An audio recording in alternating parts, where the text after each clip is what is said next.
So I think this is us, and we'll make a start because there's a workshop in here at 8:30. Can everyone hear me okay, or shall I use a mic? Yes. Good? Okay, lovely. My name's Satyamuni, and it's my great delight and honour to introduce Annabeth Orton, who I met in Manchester and came to a Dharma course that I was co-leading. So it's just been lovely over these last 4.5 years, from both near and afar, to witness Annabeth's growth and development. That's my perspective, my view. Annabeth's going to talk tonight from a personal perspective about being on the journey, her spiritual journey, and how for her the Dharma supports engagement with life and solidarity with life in the world. And just a bit of context about Annabeth. Annabeth shared with me that from pre-teens she identified or was drawn to activism. So she became vegetarian at about 11, and then shortly after a vegan, and then she was involved with animal and environmental rights at a local level. Over the course of the years, she then became disillusioned because of what she experienced as infighting, which I think may be familiar to a number of us over the years. And so she withdrew from activism, or very active activism. Then in 2012, she experienced some personal losses. And herself, she describes as experiencing disillusionment, stress and anxiety. And at the suggestion of a friend, she came to the Manchester Buddhist Centre to attend a meditation course with great scepticism.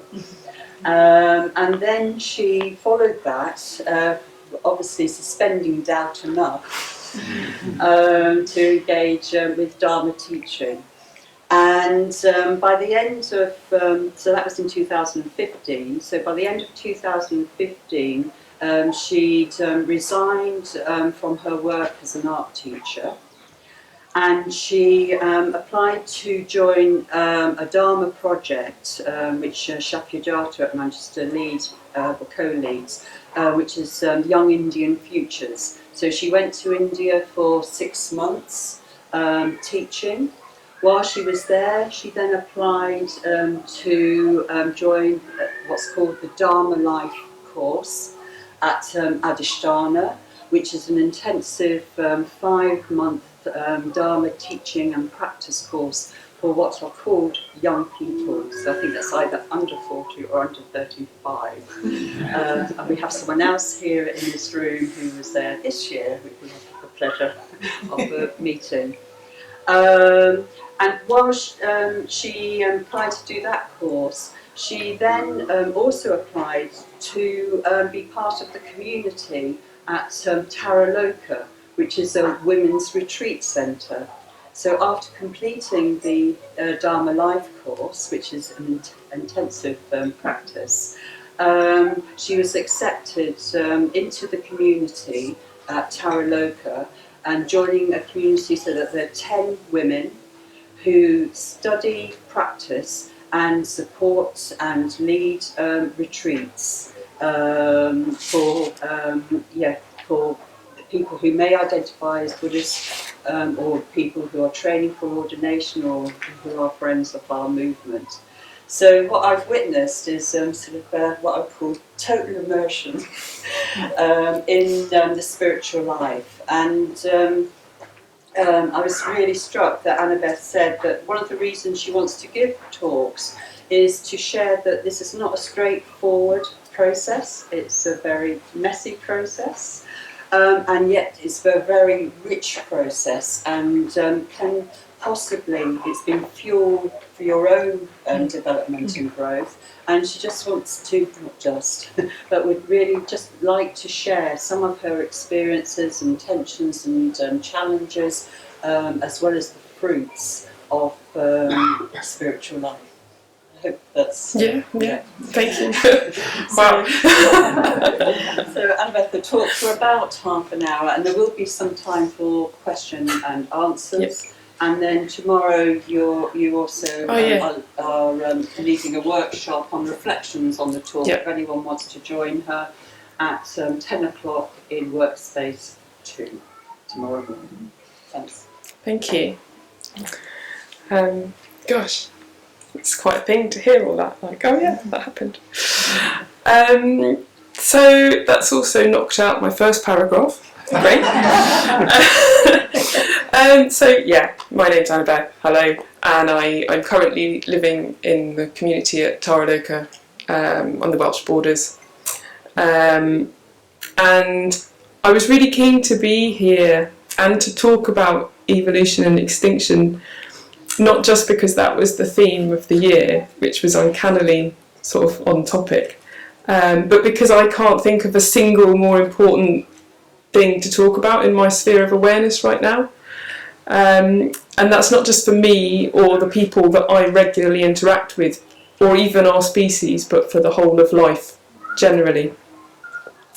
And it was interesting that when I said, oh yeah, I'm up for talking this year, I think I've got an idea of what I might like to talk about.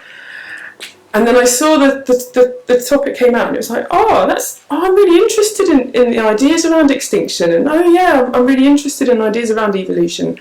And that's interesting that they've come to, and it was like the coin suddenly dropped, the penny dropped, that they're kind of two sides of the same thing, aren't they? No wonder I find both of them equally fascinating. So yeah, I practice Buddhism because to dedicate myself to the well-being and happiness of all beings brings meaning and purpose to a life that has sometimes taken me into some quite dark and painful places. And the Dharma provides me personally with a really clear and direct route out of quite a lot of suffering. And I believe it has the capacity to be a part of the story by which humanity can make that same journey. It's quite a thing, isn't it, to pitch extinction against evolution. I mean, when you put it like that, it seems kind of obvious, but did any species ever decide one over the other? And do we really have that choice now? Is that a position that we're in? And presuming you choose evolution, how on earth do you begin to start trying to do that? How do you go about evolving? So these are some of the questions that I've been reflecting on myself, and some of the things that I have found Buddhist teachings to be absolutely critical, actually, for me to start even trying to think about, to even approach those questions. And I don't think either of those things, extinction and evolution, they don't seem to make so much sense, do they, when you think about it as an individual? A single organism can't become extinct or physically evolve. It's got to be a collective process. But a species equally cannot evolve without an accumulation of changes amongst the individuals of which it's comprised. We can't do it alone. Thankfully, Buddhism's got quite a bit to say about both the inevitability of change and the folly of thinking that we are separate. So Sangharakshita, the founder and principal teacher of the Triratna Buddhist movement, clearly links Dharma practice and evolution. In his book in 1995, he wrote a book about the Noble Eightfold Path called Vision and Transformation, and he says, the background of perfect effort, which is one of those stages, is nothing less than the whole range of sentient existence, the whole of life, the whole process of organic evolution. The spiritual life is, in a sense, the continuation the culmination, even the consummation of the entire evolutionary process. The spiritual life is, in a sense, the continuation, the culmination, even the consummation of the entire evolutionary process. That's quite a big statement. And it's one that resonates with me. So I don't think that the difficulties that we're facing at the moment in terms of things like mass extinction and habitat loss and social injustice and climate change, I don't think that's a story that started with, say, the Industrial Revolution, although I know that that's obviously been a really key factor in how we've got to what feels like a breaking point. And I do think of myself as a creature of this planet. There's that sort of spectrum of identity, perceived identity, that starts with this body and sort of works out as imaginatively as I can manage. And I might not have much else in common with the fly that landed in my tea this morning, but there's two things. One is that it benefits neither of us for the fly to drown in my tea, and the second thing is that we're both earthlings.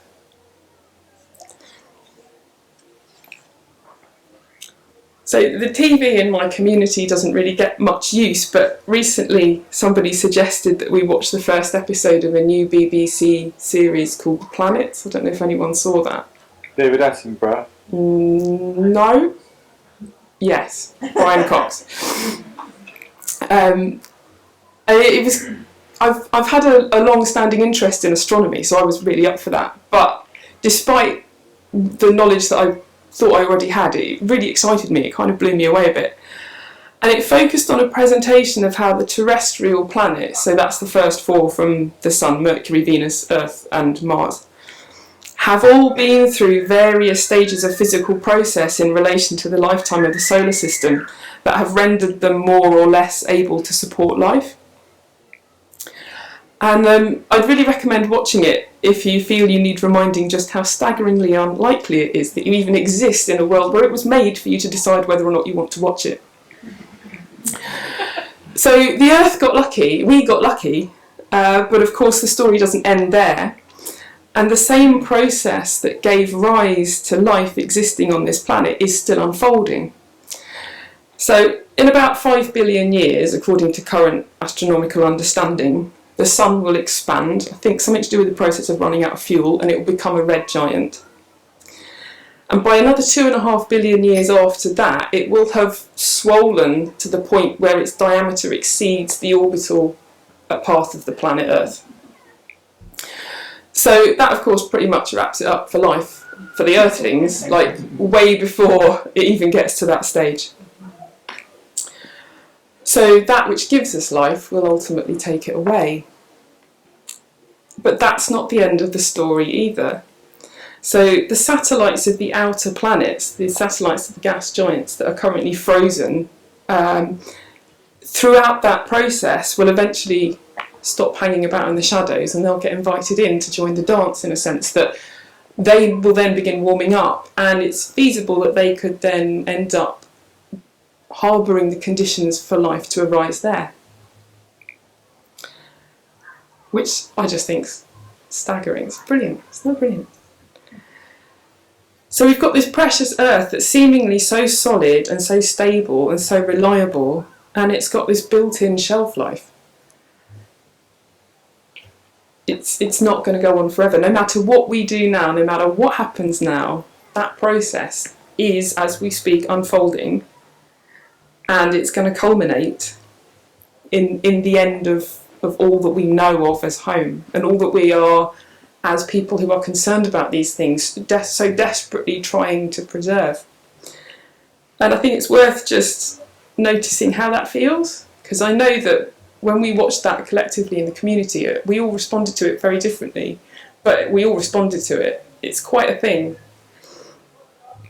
But I really hope that I haven't got you down, because for me it's that perspective, it's that breadth of understanding that allows me to try and engage with some of the things that we're talking about collectively at the moment without just going straight into overwhelm.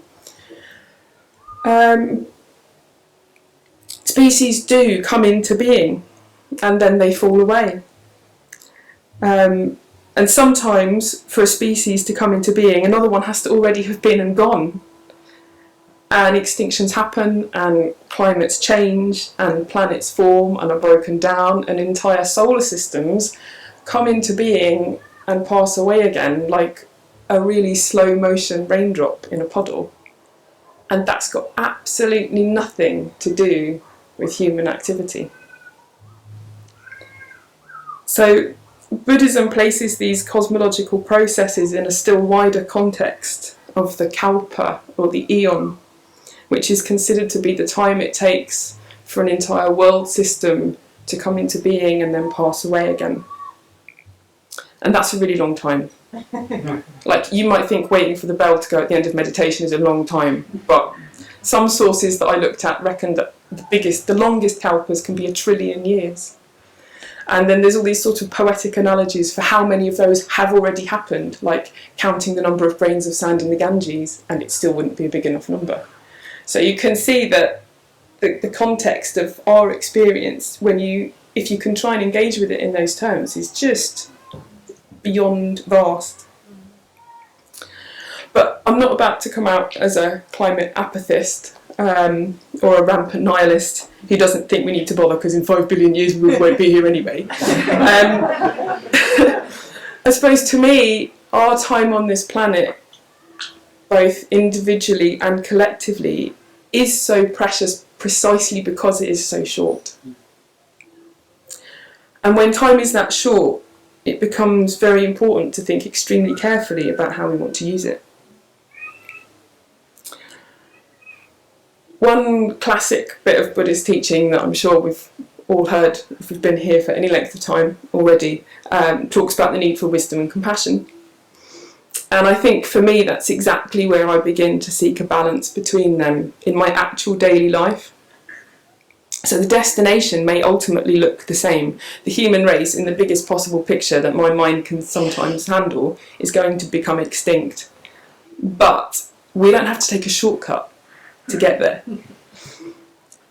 We've got an awful lot of choice about how we arrive at that destination. It may be inevitable, but how much suffering do we want to cause and endure in the process? The destination and how and when we get there are two very different things, and I would not choose for there to be suffering. So for me, wisdom in the terms of thinking in that really broad capacity is the antidote to horrified anxiety. It gives me a way of getting past the overwhelm and the paralysis and the righteous indignation, none of which are productive states of mind. And compassion is then how I find I can resource myself to start thinking about how the choices that I make can have an effect on the way that we make that journey. And that is just a part of why I feel I need a spiritual practice to consider myself an effective and a committed activist. So that's all great in theory, but how do we meet that challenge in the present moment? And what can we do right now in our lives to take those steps in the right direction? And there was a question yesterday, I don't know if anyone was in the Jem Bendel talk, and I don't know if the lady who asked that question is here, like, yay, thank you. And she said, well, how do we prioritise? Like, there's all these different things that I know are important. How do I prioritise those? And I was just so delighted by his answer. And he just said, well, you need to change your mindset and you need to think about consciousness. I was like, yes. So I think the first thing that we need to, firstly, it's just we've got to ditch all that residual blame and guilt that I know other people, I certainly harbour, and I hear other people talking about it as well. And really, we're just doing what every other species is instinctively doing. We're trying to flourish, we're trying to live healthy lives, we're trying to feed ourselves, we're trying to look after our families and those closest to us. So here's an example of why I think we don't need to be weighed down with all that unnecessary guilt. I don't know how well I can't see any of you at all. It's quite quite reassuring. I don't know if you can see what this is, but I've got some actually. So here you go. Have some of these. They've come all the way from Tara Loco. They're precious, precious things. I haven't hit anyone. So, and you might be able to see a bit more clearly this in context. So come on. This is not a trick question. Okay? You can get a bit poetic now. If you like. Sorry? A seed. A seed, yeah. Potential tree, thank you. Sessile. Sorry? Sessile acorn. Oh yeah, good point. Oh, I think this might be an English. I think it might be an English oak. I think the sessile's one with no stalk. But you might be right. I didn't think of that. Genetically very similar to a human. Oh, I didn't think of that. Possibly, probably right.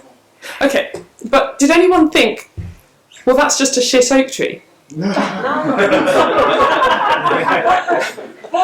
Probably not, right? I mean, like, look at it. It's not really trying very hard, is it?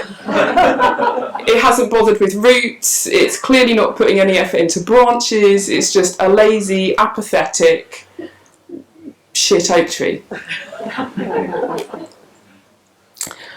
Of course, an acorn is not just a shit oak tree. It's a perfect little miracle all in its own right.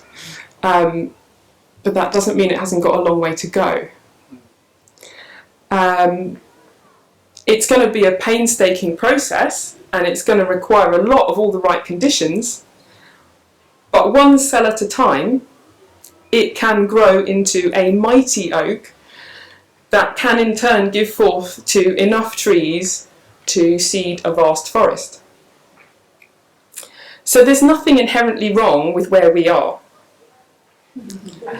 But the difference between us and every other species, I think, maybe that's a bit arrogant, most species, certainly between us and an acorn, is that we have the capacity to start acting a lot less unconsciously, much less instinctively. We've got this far, maybe on instinct, maybe on a bit more than that, but to realise our potential, we need now to actively pursue conscious transformation. And that's going to mean starting, I think, with awareness and then choosing clear and deliberate actions.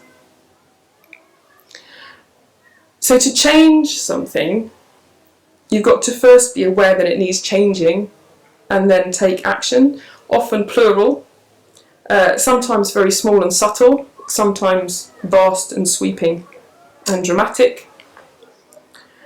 We talk a lot about actions, both in Buddhism, of course you might be more familiar with the term karma, and in the course of the environmental campaign, I am an activist, I take direct action, or I am not an activist, I do not take direct action. And I think all those things that we commonly refer to when we use that term are absolutely critical. I think it's really important that those things are happening, and I'm very, very grateful to everybody who's continuously putting themselves on the front line of risk and fear and anger that's probably coming their way in order to try and effect change that way. But I don't think direct action is only lifting banners. It's not only risking arrest. It's not only making headlines. And we need a full spectrum of actions. And those that we take in our daily lives are every bit as critical.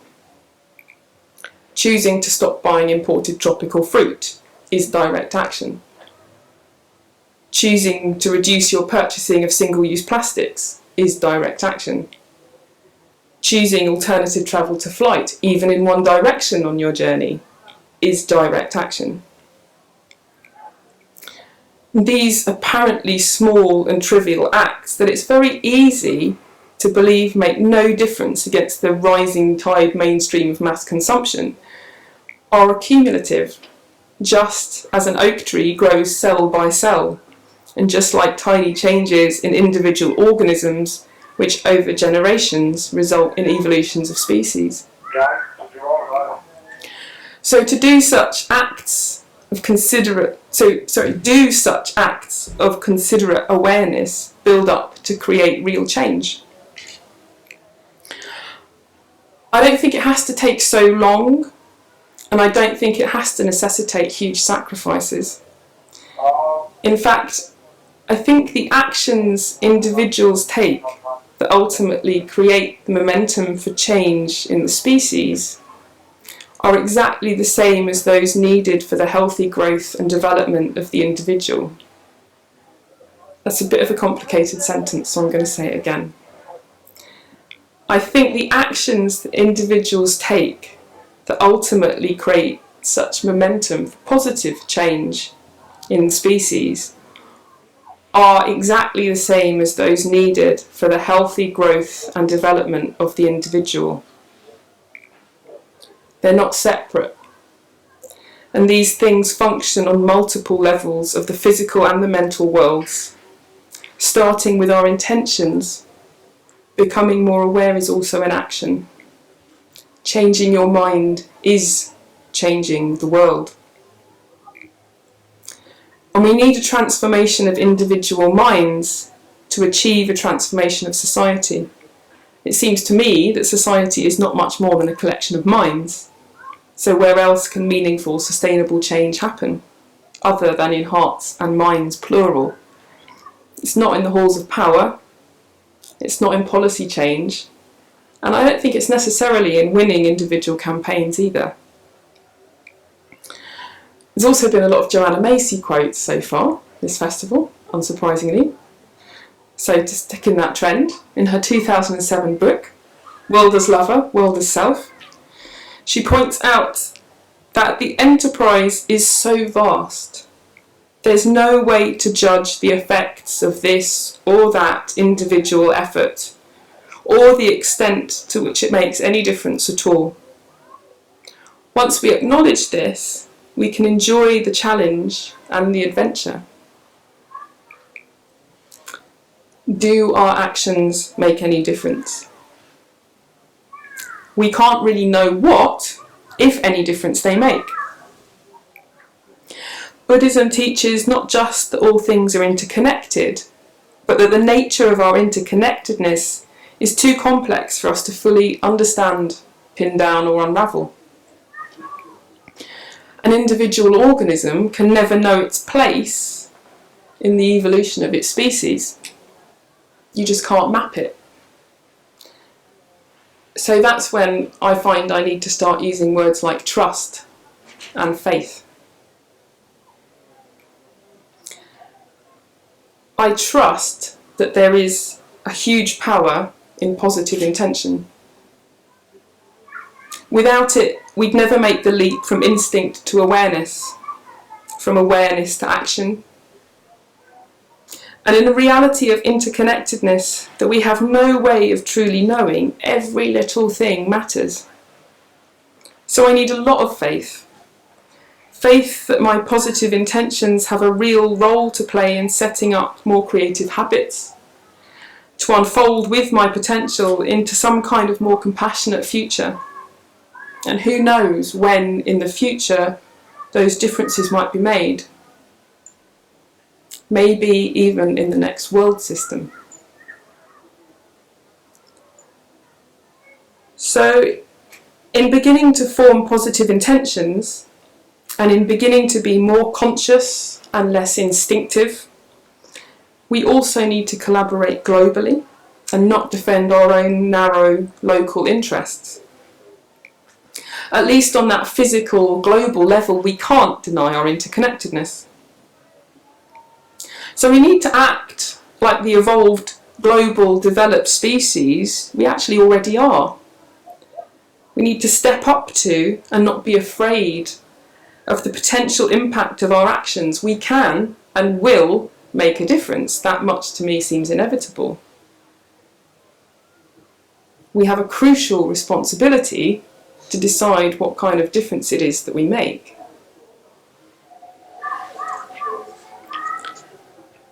So what does that transformation or that revolution look like? What's really radical? Acknowledging and acting with recognition of our interconnectedness is a start, not diametrically opposing those with different lives and perspectives. However painful or baffling we might find them, not us and theming.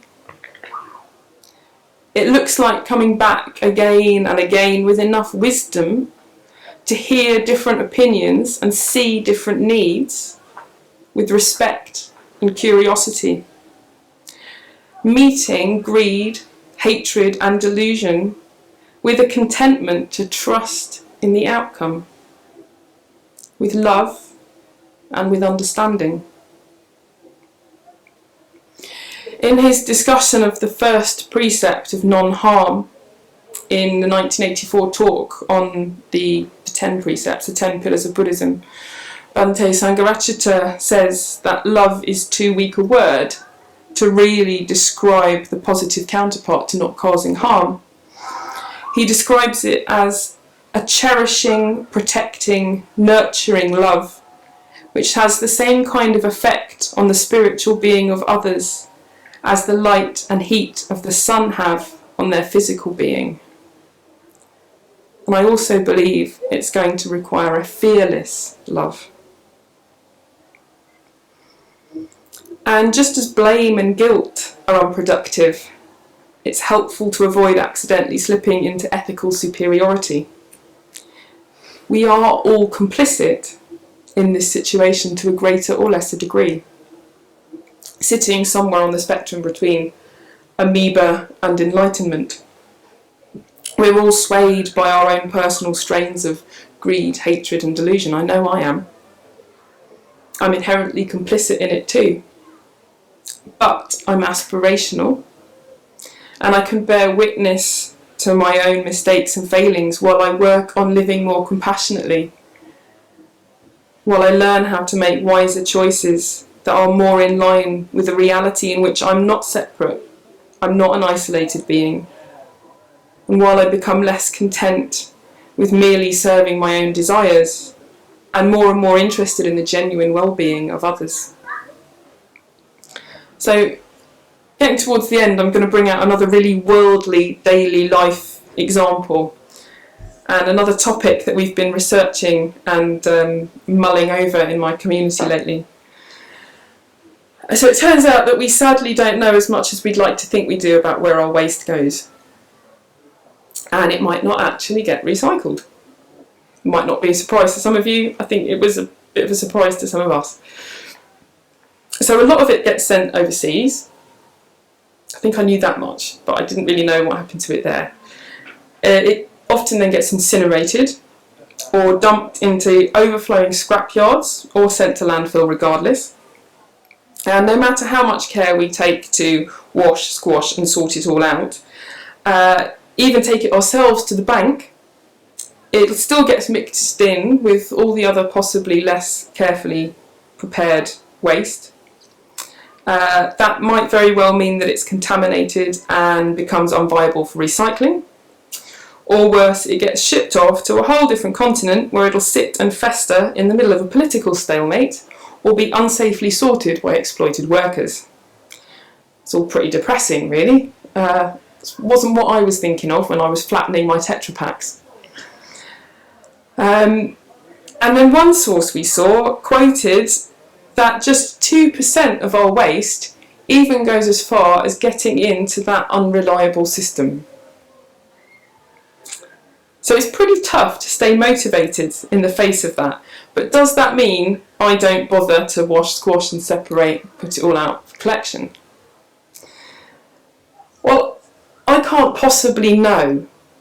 I can't possibly know what will happen to my jam jar, or how much energy or resources will be saved by my recycling efforts.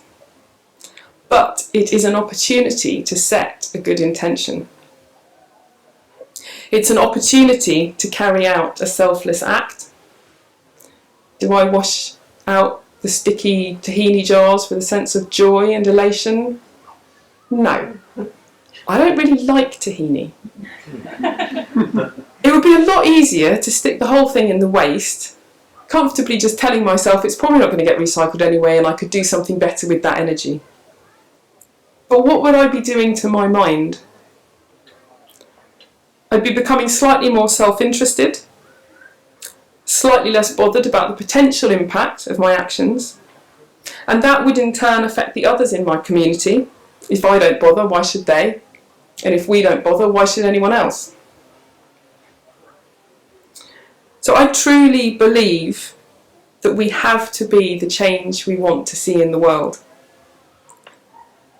I know that might sound a bit cliched now, but I just can't stop coming back to that phrase. We have to be the change we want to see in the world. And we shouldn't be limited to the obvious ways that we do or don't seem to think we might make a difference. We're interconnected in ways we don't understand. If I wash out someone else's tahini jars with love, care, and a deep wish for the well-being of the world, I trust that that alone will be enough. And sometimes on a grey and rainy Tuesday morning, that is absolutely good enough. And at the same time, of course, it's not enough. So I've got to keep looking for these opportunities, because in and of themselves, they're pretty impotent, I think. But together, they do make a difference. And together, we make a difference. We co-create acorn sprouting conditions in and for one another. And just like acorns grow into oak trees one cell at a time, so too our individual actions have the potential to accumulate into something world-changing. It's also true that one unskillful act does not negate a skillful one. I don't live a perfectly ethical life, but neither do I give up on the ethical choices I can and do make. Have I totally stopped buying single-use plastics? No. Have I drastically reduced my consumption of single-use plastics and made a commitment to stay aware of the implications when I do make those occasional purchases? Yes. That is sustainable change in a helpful direction. And when I meditate, when I'm on the cushion training my mind to naturally move towards acts of awareness and kindness, when I'm cultivating love and increasingly taking responsibility for my actions, that's how I change my mind, and that's how I change the world. So that's how we change the world, and that, I believe, is how we evolve. So it's good to end on a quote, isn't it? So I've got one more. And this is from a book that I found just the other day, and it's by a writer called Elizabeth Tover Bailey, and it's called The Sound of a Wild Snail Eating. It's great. And it's about, she's been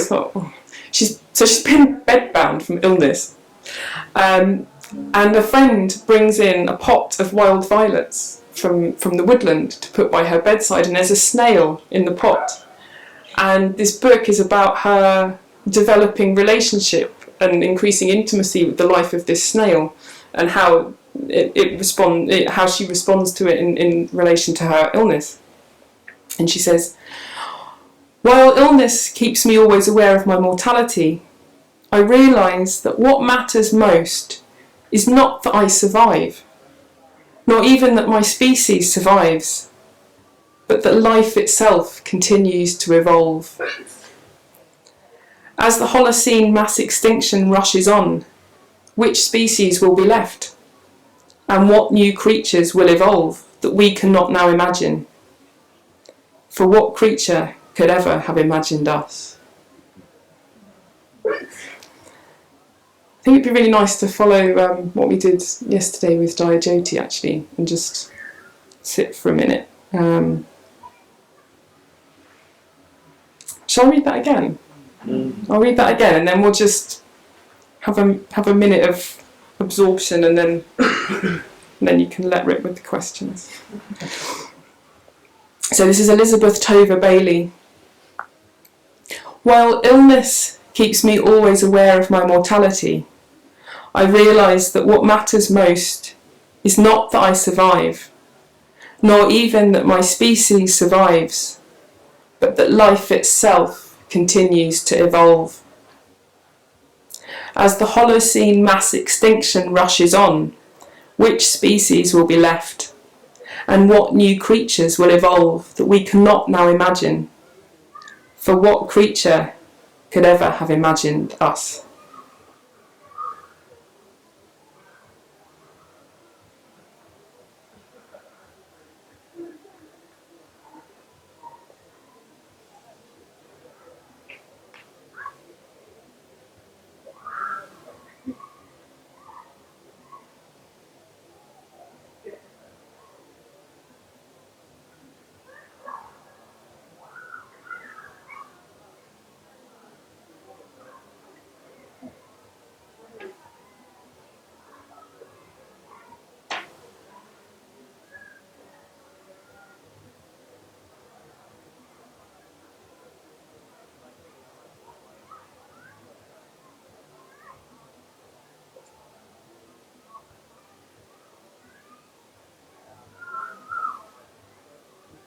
Thank you.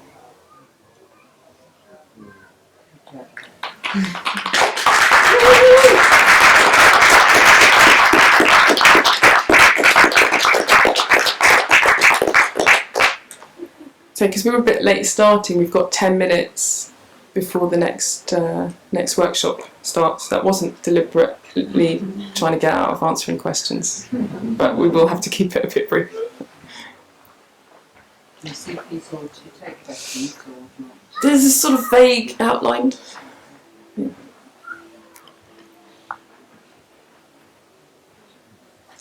Are you an atheist? What's the definition of an atheist? That's someone who doesn't believe in anything supernatural. I don't not believe in anything supernatural. Cool. That was easy. I'll go further, but there's not enough time. So. Hi. I think I love the oak here. Okay. I really appreciate it. And I think what I'll take away is your love and appreciation of washing and recycling. But this is my stuff. But I do think I want the councils to be accountable for the recycling thing. I think it's like a crime of humanity, like our human spirit at a time when the amount of hours that have been wasted in a way. I want them to really. I want a mass saying no. This is not okay. Yeah. And I'm really up for a discussion of how we do. Yeah. I mean, I'm sorry, I'm just responding because I love what you're saying, but I also think I don't think it's okay. Well, I don't think it is, and maybe that's the thing. You know, it's. Yeah. I mean, my point is that in the face of that, I don't stop doing the little things, but that doesn't mean that I think we can then just sort of go, oh, well, I'm doing the little thing, so I'll sit back and it doesn't really matter. The big things matter as well, and we've got to address those, and that's more complicated because it involves collaboration and it involves resources and it involves a lot of work, and people are doing that, and we're trying to do that, and I'm so grateful to those people. But I can't always be engaged with that on a daily basis, I guess.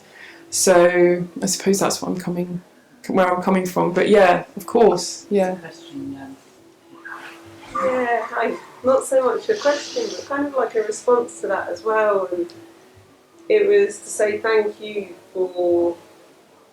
So I've been involved with XR and really trying to do as much as possible, and then doing my head in because I just think, well, is it going to make a difference? And actually doing it for the sake of actually it's the right thing to do is a great thing to do, I think. And with regards to the recycling, that's just the tip of the iceberg, isn't it? There's so many other things that we need to change, and that's what's important to keep going at that big kind of activist level as well, because we need a whole system change. It's not just recycling, it's everything, system change. But yeah, thank you. Yeah, thank Give me a you. bit of hope again. Yeah, thank you. Hello. I was the prioritisation question. Oh, great, thank you. Oh, well, I know you now. You were in my meditation group yesterday. It's Heather, isn't it? And it is that I'm trying to find a way of being conscious with my actions, but within, although but I realised that although I asked the prioritisation question, I've already made a decision about which areas, which changes I want to see in the world that I want to put my energy in. And something about this weekend has really made me trust that the areas that I can't engage with, like you were saying, someone else is engaging with, and I should put my effort that I can give into the things, into something that I choose, and so we can all have, like, recycling might be your thing, and something else might be someone else's, and together we'll make all those tiny differences. Yeah. Wow. Yeah. Thank you. I think that's really I important. really like the open as Yeah. well. Thank you. Hi. Hello. I just wanted to say that about the little things that makes a change. In France, we tried recently to really stop going, some of us tried to stop going to the supermarket and push more business. It seems stupid because they are so big. Yet they published the new numbers on the first 6 months of the year, and the consumption reduced of 1% in the supermarket. So you see how little action do each action can affect the whole system. We are doing it, and we are a lot doing this kind of actions. So there's a lot of hope. That's great. Yeah. Thank you. Thank you. I've got a response to that. I think that if the supermarkets think that they're not selling the right products, they'll just start buying like local produce and selling it at a cheaper price. And I think that if people are trying to save money, they'll think, it's still local produce, but they're still supporting the corporations that dictate the overall situation. Well, I think you're right, and I think that's why point that you made is important. Like that, we need a systems overhaul. Yeah. Yeah. I mean, in the immediate, that might help somewhere a little bit, and it's maybe increasing awareness, but in the long term, that's not going to be enough. I think that's my thought anyway. Yeah. I think maybe last one. Another question? What would your systems overhaul look like? Tomorrow's talk. Go to the workshop. Good answer.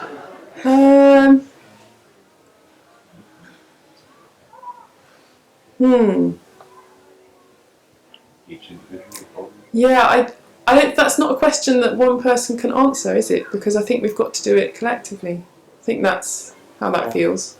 Yeah. I'd have to, be in relationship with other people to see that happen. Okay.